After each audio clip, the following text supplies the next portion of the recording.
Hello students, साधना channel में आप सबका स्वागत है। बच्चों, आज हम क्लास 7th की रुचिरा पुस्तक का पाठ 3 स्वावलंबनम पाठ का अनुवाद और अभ्यास कार्य आपको समझाने जा रहे हैं। जैसे कि पाठ का नाम है स्व अवलंबनम।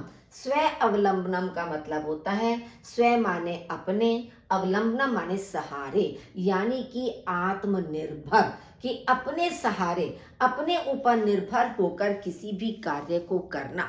क्योंकि जैसा कि आपने सुना भी होगा कि यदि हम दूसरे के अधीन रहते हैं, दूसरे पर निर्भर रहते हैं, तो हमें समय रहते सफलता प्राप्त नहीं होती है या हम अपने कार्य को पूर्ण रूप से संपन्न भी नहीं कर पाते हैं। लेकिन जब आत्मनिर्भर होते हैं तो हम समय से अपने कार्य को पूरा भी कर सकते हैं और उस कार्य में हमें पूर्ण रूप से सफलता भी प्राप्त होती है। तो यहाँ पर इसी स्वावलंबनम यानी आत्मनिर्भर इस बात को इस पाठ के अंदर स्पष्ट किया गया है। संख्यावाची शब्द इस पाठ के अंदर आए हैं और तद एतद शब्दों का भी प्रयोग इसके अंदर किया गया है। तो कहाँ तद लगा है, कहाँ एतद है, कैसे, तो इन सारी चीजों पर आपको ध्यान देना आवश्यक है। तो चलिए शुरू करते हैं पाठ का अनुवाद। कृष्णमूर्ति श्री कंठस्थ मित्रे आस्ताम। कृष्णमूर्ति च मने और, श्री कंठ मित्रे आस्ताम मित्र थे। अब दो हो गए हैं, तो आप देखिए आस्ताम शब्द क्या है और मित्रे भी आपका द्विवचन में ही आया है। तो कृष्णमूर्ति और श्री कंठ दोनों मित्र थे। श्रीकंठस्य पिता समृद्धः आसीत्। श्रीकंठ के पिता समृद्ध थे। समृद्ध माने संपन्न थे, उनके पास अच्छा पैसा था, धन धान्य सब कुछ था, तो समृद्ध का मतलब है संपन्न। तो श्रीकंठ के पिता समृद्ध यानी संपन्न थे। अतः तस्य भवने सर्वविधानि सुख साधनानि आसन। इसलिए उनके भवन में सभी प्रकार के सुख साधन थे। तस्मिन् विशाले भवने चत्वारिंशत् स्तंभः आसन। उनके विशाल भवन में चत्वारिंशत् माने 40, स्तंभ माने खंबे, आसन माने थे। उस विशाल भवन में 40 खंबे थे। तस्य अष्टादश प्रकोष्ठेषु 50 गवाक्षः, चत्वारिंशत् द्वाराणि, 36 विद्युत व्यजनानि च आसन। तस्य उसके, अष्टादश कहते हैं 18, 18, उसके 18 प्रकोष्ठेषु माने कमरों में, उसके 18 कमरों में 50 गवाक्षा माने खिड़कियां, 50 खिड़कियां और चत्वारिंशत् यानी कि 44 द्वार, दरवाजे, 36 36 विद्युत व्यजनानी पंखे, आसन माने थे। तो अब ये सारी आपकी संख्याएं आई हैं कि 18 कमरों में 50 खिड़कियां, 44 दरवाजे और 36 पंखे थे। तत्र 10 सेवकाः निरंतरं कार्यं कुर्वन्ति स्म। वहां 10 सेवक, 10 माने 10, 10, वहां 10 सेवक लगातार कार्य करते थे। परम कृष्णमूर्तेः माता पिता च निर्धनौ कृषक दंपति। लेकिन कृष्णमूर्ति के माता और पिता निर्धन किसान पति पत्नी थे। मतलब एक मित्र के तो पिता संपन्न थे और जो दूसरा मित्र था कृष्णमूर्ति, उसके माता पिता निर्धन किसान पति पत्नी थे। तस्य गृहम् आडंबर विहीनम साधारणः च आसीत्। उसका घर आडंबर से रहित, आडंबर का मतलब दिखावे से रहित, वहां दिखावे की कोई भी वस्तु नहीं थी, तो दिखावे से रहित और साधारण था। एकदा श्रीकंठः तेन सह प्रातः 9 वादने तस्य गृहम् अगच्छत्। एक बार श्रीकंठ उसके साथ प्रातः काल 9 बजे, नववादने माने 9 बजे, उसके घर गया। तत्र कृष्णमूर्तिः तस्य माता पिता च स्वशक्त्या श्रीकंठस्य आतिथ्यम अकुर्वन्। वहां कृष्णमूर्ति और उसके माता पिता ने अपनी शक्ति से श्रीकंठ का आतिथ्य किया या उनका स्वागत किया। एतत् दृष्ट्वा, यह देखकर, श्रीकंठः अकथयत्, श्रीकंठ ने कहा, यह देखकर श्रीकंठ ने कहा, मित्र, अहम भवतां सत्कारेण संतुष्टः अस्मि। हे मित्र, मैं आपके सत्कार से या स्वागत से संतुष्ट हूँ या प्रसन्न हूँ। केवलम इदम एव मम दुखम यत् तव गृहे एकः अपि भृत्यः न अस्ति। केवल यह ही मुझे दुख है। यत् माने कि, तव गृहे तुम्हारे घर में एकः अपि एक भी सेवक नहीं है।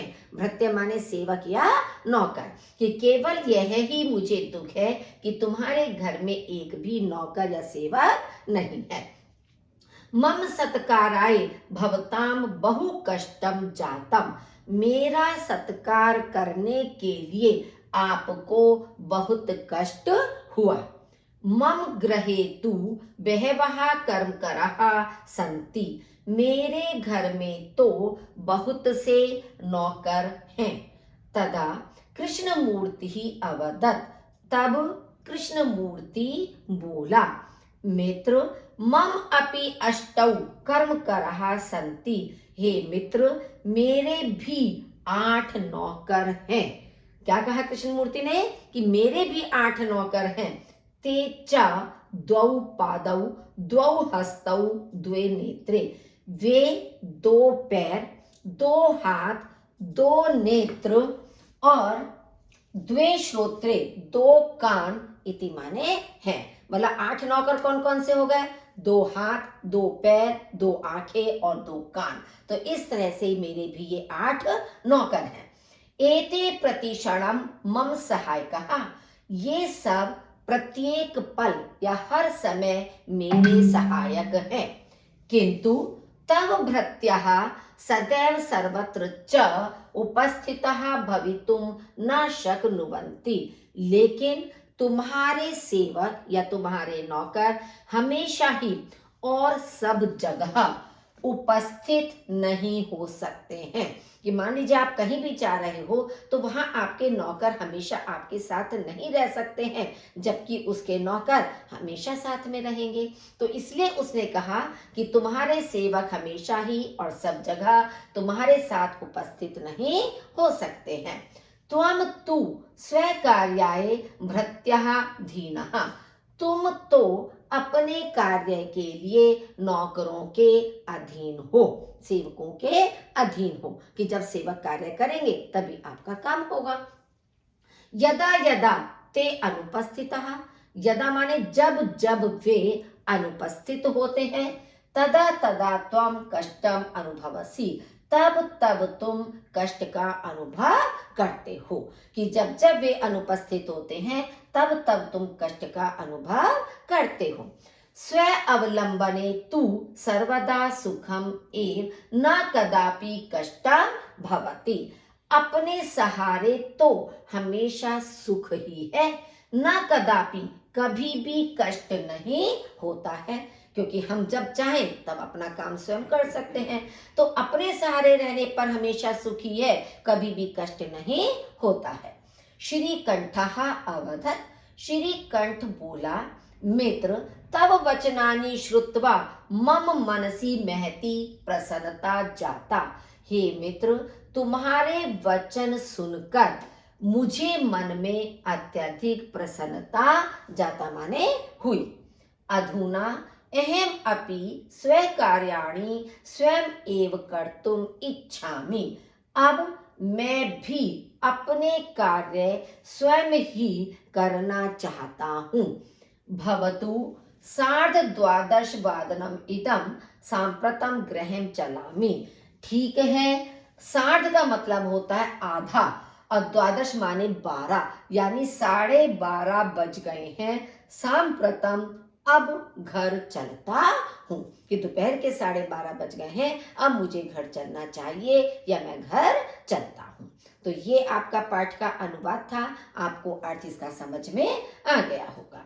अब नेक्स्ट ये शब्दार्थ आप अपनी बुक में से ही लर्न करेंगे, चैप्टर के बाद में आपके दिए हुए हैं। अब हम इसके अभ्यास कार्य को स्पष्ट करेंगे। अब देखिए, अभ्यास कार्य में ये सारी आपकी संख्याएं दी हुई हैं। इन संख्याओं को ध्यान से याद कीजिए। जैसे 20 है, 30 है, 40 है, तो जो भी संख्याएं आपकी दी हुई हैं उनको आपको याद करना है। तो अभी आपका संख्याओं का भी प्रश्न आएगा, तो आप देखेंगे कि किस तरह से हम उसको हल करेंगे। तो देखिए ध्यान से, अधोलिखितानां प्रश्नानां उत्तराणि लिखत। नीचे लिखे हुए प्रश्नों के उत्तर लिखिए। कस्य भवने सर्वविधानि सुख साधनानि आसन। किसके भवन में सभी प्रकार के सुख साधन थे। किसके में थे? श्रीकंठस्य, श्रीकंठ के भवन में। तो आप कैसे कर सकते हो? कस्य जो प्रश्नवाचक शब्द है वहां पर आप लिखोगे श्रीकंठस्य भवने सर्व विधानी सुख साधनानि आसन। आपका पूरा उत्तर हो जाएगा, क्योंकि प्रश्नवाचक शब्द के स्थान पर ही हमें उत्तर को लिखना है। तो श्रीकंठस्य भवने सर्व विधानी सुख साधनानि आसन। कस्य गृहे कः अपि भृत्यः न अस्ति। किसके घर में कोई भी नौकर नहीं है। अब किसके घर में नहीं था? कृष्णमूर्ते के। तो कृष्णमूर्ते गृहे कः अपि भृत्यः न अस्ति। तो कस्य के स्थान पर आपका क्या जाएगा? कृष्णमूर्ते। और बाकी का वाक्य आपका जो का त्यों ही लिखा जाएगा। आपका आंसर पूरा हो जाएगा। श्रीकंठस्य आतिथ्यम के अकुर्वन्। श्रीकंठ का आतिथ्य किन्होंने किया? अब श्रीकंठस्य आतिथ्यम, पहले हम प्रश्न में से लिखेंगे यहां तक, फिर कृष्णमूर्ति तस्य माता पिता च अकुर्वन्, कि श्रीकंठ का आतिथ्य या स्वागत कृष्णमूर्ति और उसके माता पिता ने अकुर्वन् माने किया। सर्वदा कुत्र सुखम। हमेशा कहाँ सुख है? यत्र स्वावलंबनम तत्र सदा सुखम, कि जहां स्वावलंबन है यानी आत्मनिर्भरता है, तत्र माने वहां सदा सुखम, हमेशा सुख होता है। श्रीकंठः कृष्णमूर्तेः गृहं कदा अगच्छत्। श्रीकंठ कृष्णमूर्ति के घर कब गया? तो श्रीकंठः कृष्णमूर्तेः गृहं, पहले आप यहां तक लिखेंगे प्रश्न में से, फिर कदा के स्थान पर क्या लिखेंगे? प्रातः नववादने अगच्छत। अगच्छत या भी लिखा है, ये आ जाएगा, यानी प्रातः काल 9 बजे। तो नववादने। कृष्णमूर्तेः कति कर्मकराः सन्ति। कृष्णमूर्तेः अष्ट या अष्टौ कर्मकराः सन्ति, यानी कि 8 नौकर थे। कृष्णमूर्ति के 8 नौकर थे। कौन कौन से 8 बताए थे? 2 पैर, 2 हाथ, 2 कान और 2 आंखें। तो इस तरह से कृष्णमूर्ति के 8 कर्मचारी या 8 नौकर थे। नेक्स्ट है चित्राणि गणयित्वा। उनकी संख्या को आपको लिखना है, कि चित्र में ये जितनी संख्याएं बनी हुई हैं उसके अनुसार आपको संख्या लिखनी है। अब जैसे ये आप काउंट करके देखेंगे तो अष्टादश यानी कि 18, ये आपकी 18 बनी है। देखिए 3, 6, 9, 12, 15 और 18, तो आपका हो गया अष्टादश। ये आपके आम कितने बने हैं? 21। तो 21 की संस्कृत होती है एक विंशति। एक माने एक, विंशति माने 20, 20 और 1 21 हो गया आपका। नेक्स्ट है पंचदश, यानी कि पंच माने 5, दश माने 10। 5 और 10 कितने हो गए आपके? 10 और 5 मिलके 15, तो ये आपके 15 हो गए हैं। षट त्रिशत, षट माने 6, त्रिशत माने 30, तो 30 और 6 मिलकर 36, ये 36 आपके बन गए हैं। नेक्स्ट है चतुर्विंशति, चतुर माने 4, विंशति माने 20, तो 20 और 4 24। त्रिशत, त्रिश माने 3 और त्रिशत माने 30, तो 30 और 3 33, ये आपकी 33 संख्या हो गई। तो इस तरह से जो संख्याएं लिखी हैं उनको आपको याद करना है, या जिस तरीके से आपको समझाया जा रहा है उस तरीके से संख्याओं को आप सरलता से याद कर सकते हैं। नेक्स्ट है चत्वारिशत, ये आपके मंजूषा में अंक दिए हुए हैं, इन अंकों के पदों को चुनिए। जैसे चत्वारिशत है, सप्तविंशति है, एक त्रिंशत है, पंचाशत, अष्टाविंशति, त्रिंशत और चतुर्विंशति। इनको आपको लिखना है कि इसमें आपकी कौन सी संख्या ये आएगी। मान लीजिए आपका ये 28 लिखा है, 28, तो 28 का मतलब क्या हो गया, 8 और 20, या 20 और 8, आप ऐसे कर सकते हो 20 और 8। तो सबसे पहले हम जो बाद में संख्या 8 होती है उसको लिखते हैं अष्ट, और विंशति माने 20, तो आपका बन गया 28 कि 20 और 8 28। 27, 27 का मतलब है 7, 7 की आपकी संस्कृत क्या हो गई, सप्त, और 20 की हो गई विंशति, तो सप्तविंशति 27। 30, 30 होती है त्रिशत, त्रिशत माने 30। अब है 31, अब एक आपका दिया है तो एक आपका हो गया, और त्रिशत माने 30, तो 30 और 1 मिलकर आपका 31 बन गया है। नेक्स्ट है आपका 24, 24 का मतलब है चतुर्विंशति, 4 का मतलब चतुर और 20 का मतलब विंशति, तो चतुर्विंशति। 40, चत्वारिशत, चत्वारिशत माने 40। 50, पंचाशत, पंच माने 5 और शत माने आपका जो जीरो लगता है, दशम की संख्या होती है, तो ये आपका हो गया 50। नेक्स्ट है चित्रम दृष्ट्वा मंजूषातः पदानि च प्रयुज्य वाक्यानि रचयत, चित्र को देखकर मंजूषा से पदों को का प्रयोग करके वाक्य बनाइए। तो देखिए आप कैसे वाक्य बनाएंगे, ये आपकी पिक्चर दी हुई है, पिक्चर के अनुसार आपका, पिक्चर में आप देख रहे हैं किसान है, 2 बैल हैं, किसान बैलों से खेत को जोत रहा है, यहाँ 2 ये मजदूर हैं, ये क्या कर रहे हैं, ये खुदाई कर रहे हैं। इधर आप देखिए 3 मजदूर या 3 किसान और दिखाई दे रहे हैं, वे खेतों में धान की रोपनी कर रहे हैं, धान को लगा रहे हैं। तो इन पिक्चरों के हिसाब से ही आपके कुछ ये शब्द दिए हुए हैं, इन शब्दों का प्रयोग करके हमें वाक्य बनाने हैं। जैसे मान लीजिए फर्स्ट वाक्य हमने बनाया है, त्रयः कृषकः धान्यम रोपयन्ति। अब कृषकः शब्द था आपका, बहुवचन शब्द है, तो 3 किसान धान रोप रहे हैं। लास्ट पिक्चर में आपको हमने दिखाया था कि 3 किसान क्या कर रहे हैं, धान को लगा रहे हैं। तो त्रयः कृषकः धान्यम रोपयन्ति।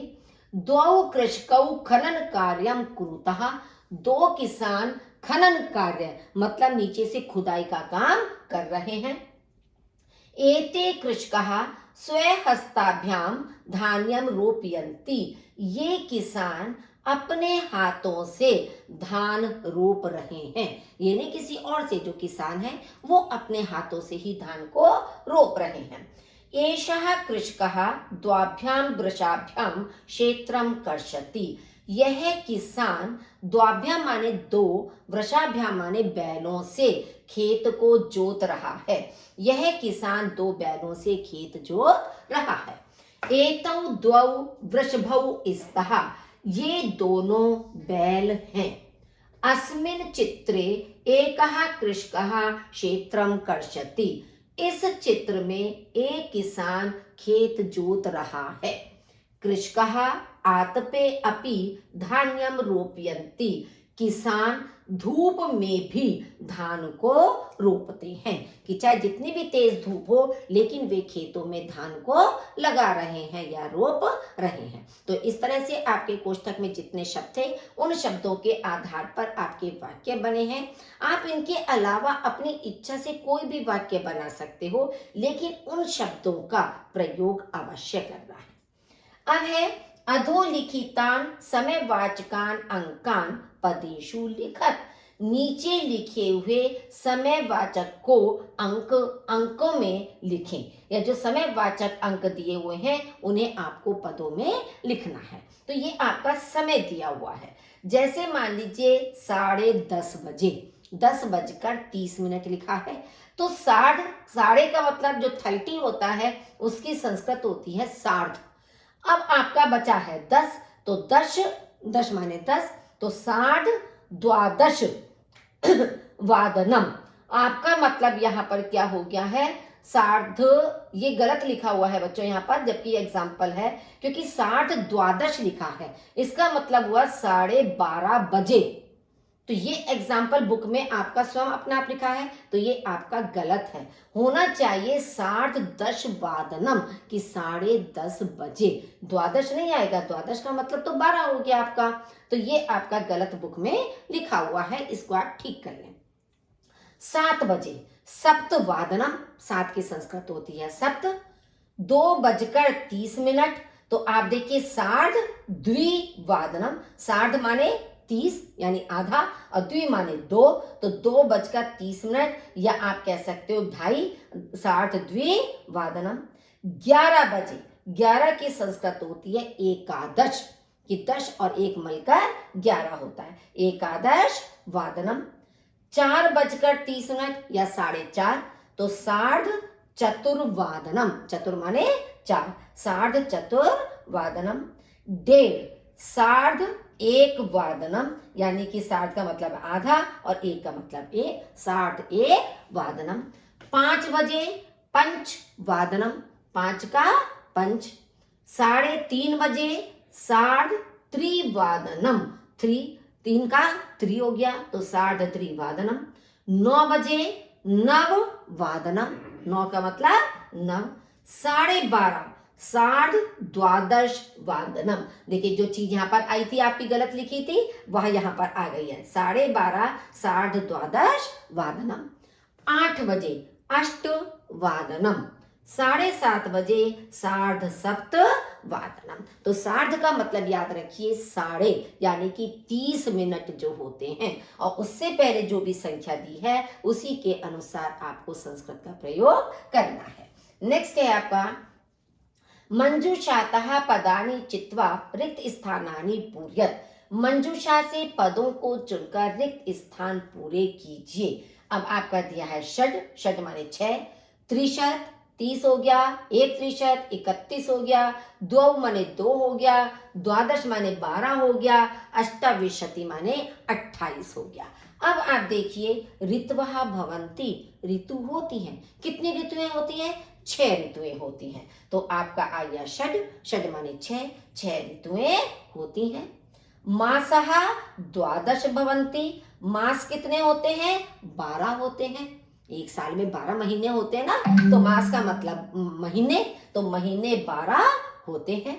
एकस्मिन् मासे त्रिशत अथवा 1 त्रिशत दिवसः भवन्ति, एक महीने में 30 या 31 दिन होते हैं। फरवरी मासे सामान्यतः 28 दिनानि भवन्ति, फरवरी महीने में सामान्यतः 28 दिन होते हैं। मम शरीरे 2 हस्तौ स्तः, मेरे शरीर में 2 हाथ हैं। तो आपने ये देखा इस तरह से कि ये आपकी जो संख्याएं हैं, आपको वाक्य के अनुसार जो उपयुक्त संख्या आ रही है उस उपयुक्त संख्या को इसमें आपको भरना है। तो इस तरह से बच्चों आज इस पाठ का अनुवाद और अभ्यास कार्य का आप अभ्यास करते रहिए। जितनी बार आप इसे ध्यान से देखेंगे, पढ़ेंगे, समझेंगे, उतना ही पाठ अच्छी तरह से आपको समझ में आ जाएगा। आप चैनल को सब्सक्राइब जरूर कीजिए, वीडियो जरूर लाइक कीजिए, और आपके जिन साथियों को इसके विषय में जानकारी नहीं है तो आप ये वीडियो अपने उन साथियों के साथ भी शेयर कीजिए ताकि उन्हें भी इसका लाभ प्राप्त हो सके। सुनने के लिए आपका बहुत बहुत धन्यवाद।